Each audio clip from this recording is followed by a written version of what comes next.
Halo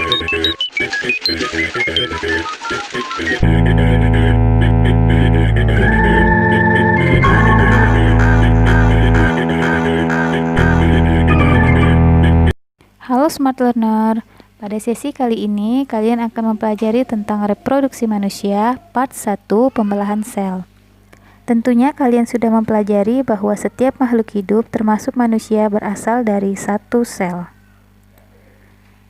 Sel-sel tersebut kemudian membelah menjadi beberapa sel di dalam tubuh terus-menerus hingga jumlahnya mencapai kurang lebih 200 triliun sel pada manusia dewasa.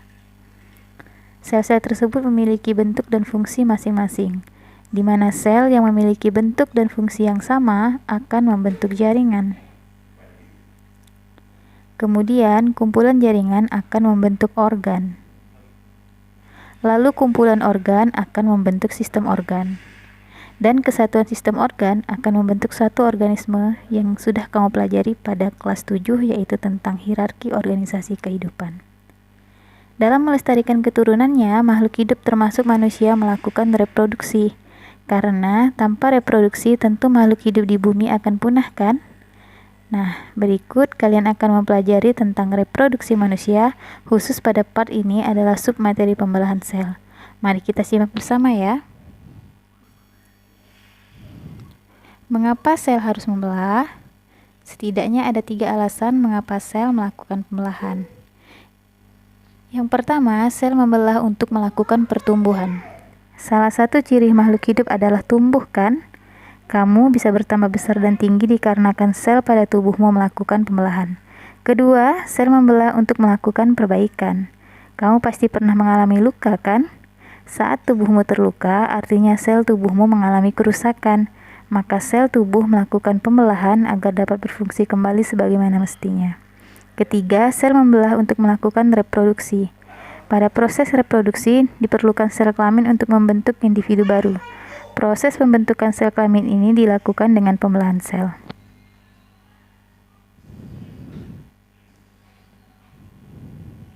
Pembelahan sel dibagi 2, yaitu pembelahan mitosis dan pembelahan meiosis.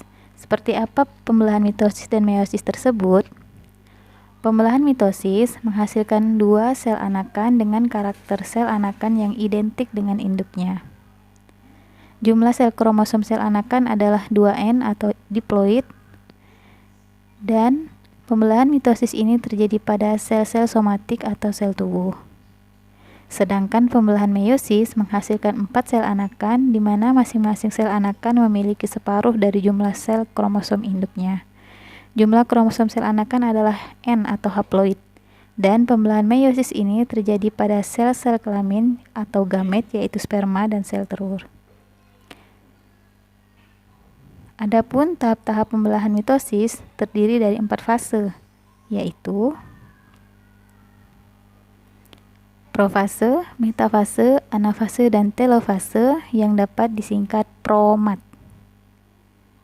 Sedangkan pada tahap pembelahan meiosis sedikit berbeda, yaitu di mana di sini terdapat 2 tingkatan, yaitu meiosis 1 dan meiosis 2. Namun, fase-fase pembelahannya mirip dengan pembelahan mitosis, yaitu ada fase profase, anafase, metafase, dan telofase. Silahkan disimak video berikut tentang fase-fase pembelahan sel secara mitosis. Pada tahap awal pembelahan sel atau profase, benang-benang kromatin memadat menjadi kromosom. Sentrosom mengalami replikasi sehingga ada 2 sentrosom. Kedua sentrosom tersebut menuju kutub yang berlawanan yang dihubungkan oleh serat protein panjang yang disebut benang spindle. Kemudian, nukleus dan membran inti mulai menghilang. Selanjutnya, pada tahap metafase, nukleus dan membran inti sudah tidak terlihat lagi. Posisi kromosom terletak pada bagian tengah sel atau yang disebut bidang ekuator. Sentromer terikat pada benang-benang spindle. Pada tahap anafase, kromatin memisah dari bagian sentromer untuk membentuk kromosom baru, dan masing-masing kromosom ditarik oleh benang spindle menuju kutub yang berlawanan. Selanjutnya, pada fase telofase, kromosom yang telah sampai di kutubnya masing-masing dan benang spindel mulai menghilang, sitoplasma mulai memisah atau yang dinamakan dengan sitokinesis.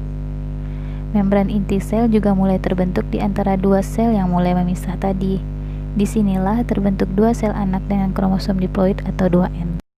Kemudian pada pembelahan meiosis terdapat dua tingkatan, yaitu meiosis 1 dan meiosis 2. Namun untuk fase-fasenya hampir sama dengan fase pada pembelahan mitosis, yaitu ada fase profase, metafase, anafase, dan telofase. Pada pembelahan meiosis ini, di akhir meiosis 1 terbentuk dua sel anakan yang bersifat haploid, dan di akhir meiosis 2 terbentuk 4 sel anakan yang sifatnya haploid.